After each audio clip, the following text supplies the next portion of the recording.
D, wait for it, delightful. Check out the name tag. You're in my world now, Grandma. What's up, nerds? Oh my gosh, have I got a story for you. Now, down below is the articles that I read to bring you this video, and you can read them yourself and come up with your own opinion or whatnot, or just watch this video because I'm going to break them all down for you and read some of the articles to you. And yeah, you just go on with your day. Now, before I get started, though, I just want to say that if you like what I do here and you enjoy independent content here on YouTube, please consider subscribing to my channel. YouTube is constantly changing up their algorithm, and small channels like myself usually get pushed to the back of the line. So I please ask that you like, share, and subscribe, and I thank you in advance. So why don't we go ahead and get started? Zoe Kravitz is making her directorial debut for the movie Pussy Island, and it will be starring Channing Tatum. And you know, the title is very crazy, but I'll get into that and everything. We're gonna read some quotes in here, but I just want to say, like, if you don't know who Zoe Kravitz is, she's going to be playing Catwoman in the new Batman movie, which sounds like it's got some problems on its own. I personally wouldn't have cast Zoe Kravitz, but whatever. And then you got she was in X-Men First Class. And then she was also in Mad Max Fury Road. I mean, she had a very brief the thing. The last thing she was in, she's in like High Fidelity, which sucked. And then she's also in, oh gosh, what's that one with Nicole Kidman on HBO? It doesn't even matter. Anyways, Channing Tatum, you might remember him from G.I. Joe, Step Up, and of course, Magic Mike. Now, this movie, Kravitz did co-write. And here's the description for the movie. Okay, so it says Frida, which I believe Zoe Kravitz is going to play, is a young, clever Los Angeles cocktail waitress who has her eyes set on the prize. Philanthropist and tech mogul Slater King, which will be played by Channing Tatum. When she skillfully maneuvers her way into King's inner circle and ultimately an intimate gathering on his private island, she is ready for a journey of a lifetime. Despite the epic setting, beautiful people, flowing champagne, and late night dance parties, Frida can sense that there's more to this island than meets the eye, something she can't quite put her finger on, something that is a bit terrifying. And this is supposed to be a thriller, so I'm just assuming, you know, like, ooh, it's all bad and everything. Channing Tatum is a horrible person. So in this article, she went on and they asked her about the title. So, and she said the title means a lot of things, Kravitz said. I started writing this story in 2017 as a woman in general and a woman in this industry. I've experienced some pretty wild behavior from the opposite sex. The title was kind of a joke at first, this place where people would go, bring women, party, and hang out. The story evolved into something else, but the title wound up having multiple meanings. I don't understand how it could have multiple meanings. I mean, like, maybe like pussy isn't scared, besides just, you know, a vagina. And it alludes to this time and place we claim to not be in anymore in terms of sexual politics. People are evolving and changing, but there is still a bad taste in a lot of people's mouths from past behavior or, you know, dirty island. Anyways, it's a nod to that, but it's also playful and a really playful film in a lot of ways. I like that the title leads with that and has some heavy meaning beneath it. Kravitz got writing and producing experience on High Fidelity, which sucked. I'll tell you that right now. If you ever watch that show sucks. Go watch the movie. The movie's way better. The show is pure shit. So it's obvious that, you know, anyways, which she called an incredible education in storytelling, which means this movie's probably going to be shit. This is my first feature, and it's taken many years to get to this point, and I'm very excited to step into this new phase. There's absolutely a thriller element to the film, but it has comedy, drama, and real heart. At heart through, it's a genre thriller.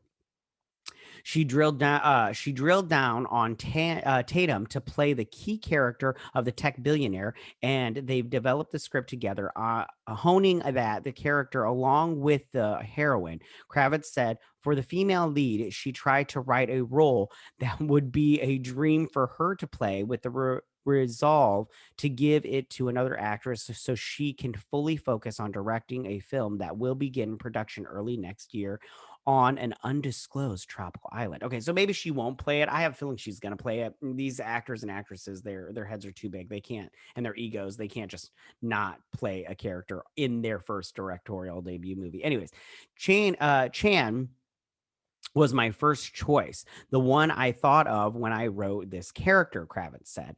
I just knew from Magic Mike and his live shows, I got the sense he's a true feminist.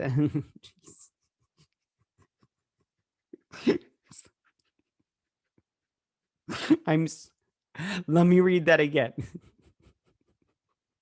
I just knew from Magic Mike and his live shows, I got the sense that he was a true feminist. From Magic Mike. Oh God, you're so stupid. Anyways, he was a true feminist, and I wanted to collaborate with someone who was clearly interested in exploring this subject matter. Oh, Tatum said he was shocked when Kravitz called. Of course he was. He should be shocked that anybody has him in mind for anything. Called with that offer because he's not usually offered roles like that, and because it felt like a challenge to wade into a perilous area of gender politics. Of course it sounds like a challenge. You're stupid and you can't act, so it's going to be a real challenge for you to muster up some kind of talent there. It's terrifying to talk about anything when you start putting your toes over the line and talking about men and women today as things are starting to bubble to the surface and everybody is starting to have accountability, Tatum told Deadline. When Zoe called me about this, I was shocked. I didn't know her. I'd watched her in movies, knew she produced High Fidelity, and had seen that, but I didn't know he had seen that. Oh, and then I mean, yeah, him and me and like two other people. That's why I got canceled. No, she was creating on a level like this, where she wanted to direct. This came out of nowhere, and the subject matter made me say, wait, why are you thinking about me for this? No one gives me a chance to play a role like this. Everybody throws me down a different alley and expects me to do a certain thing. It was scary and liberating just to be able to have a free conversation where I was allowed to mess up and say the wrong things. It became less about men and women and on more of a human thing that will open people's eyes rather than us drawing lines in the sand. The you're a man, I'm a woman, it's against you thing. This goes deeper in a direction. This sounds awful. People receiving this. Okay, so I'm not going to read the rest of this. I'll just, because they go on, she goes on to, hold on. I want to read this because this was fun about this article. And she says, and how far you are willing to push yourself to get to the thing you want. For me, that supersedes gender, race, religion, creed. Like, she goes on to say, like, this is about that stuff altogether. And I'm all like, listen, you got two of the most mediocre people in Hollywood. I mean, Channing Tatum, I mean, he's just a potato. I mean, he's got the brain power of a potato. The only reason you hire him is for him to take off his shirt. You do not hire him for anything else. His acting ability is like not even mediocre at best. It just sucks. And Zoe Kravitz is not that talented. I mean, she's okay at best. I mean, she's like everything you see her in, nothing makes you think, nothing makes everything she's in. You don't want more of her. That's the whole thing. I mean, they killed her off in the Fantastic Beasts franchise because she was boring as shit and High Fidelity sucked. They killed her character off in X-Men because that character sucks. Nobody wants to see that character. Like nobody's looking for Zoe Kravitz, and they just keep putting her in. Channing Tatum, the only reason they want you in this movie is because you're good looking and you've got a hot body. That's the only reason. Him all like, this is a challenge. Yeah, it's gonna be a freaking challenge, dude, because you can't act. so get ready for this mess. This is gonna be a mess. This movie's gonna suck. I can tell you that right now. It's gonna suck balls, and not in the good way.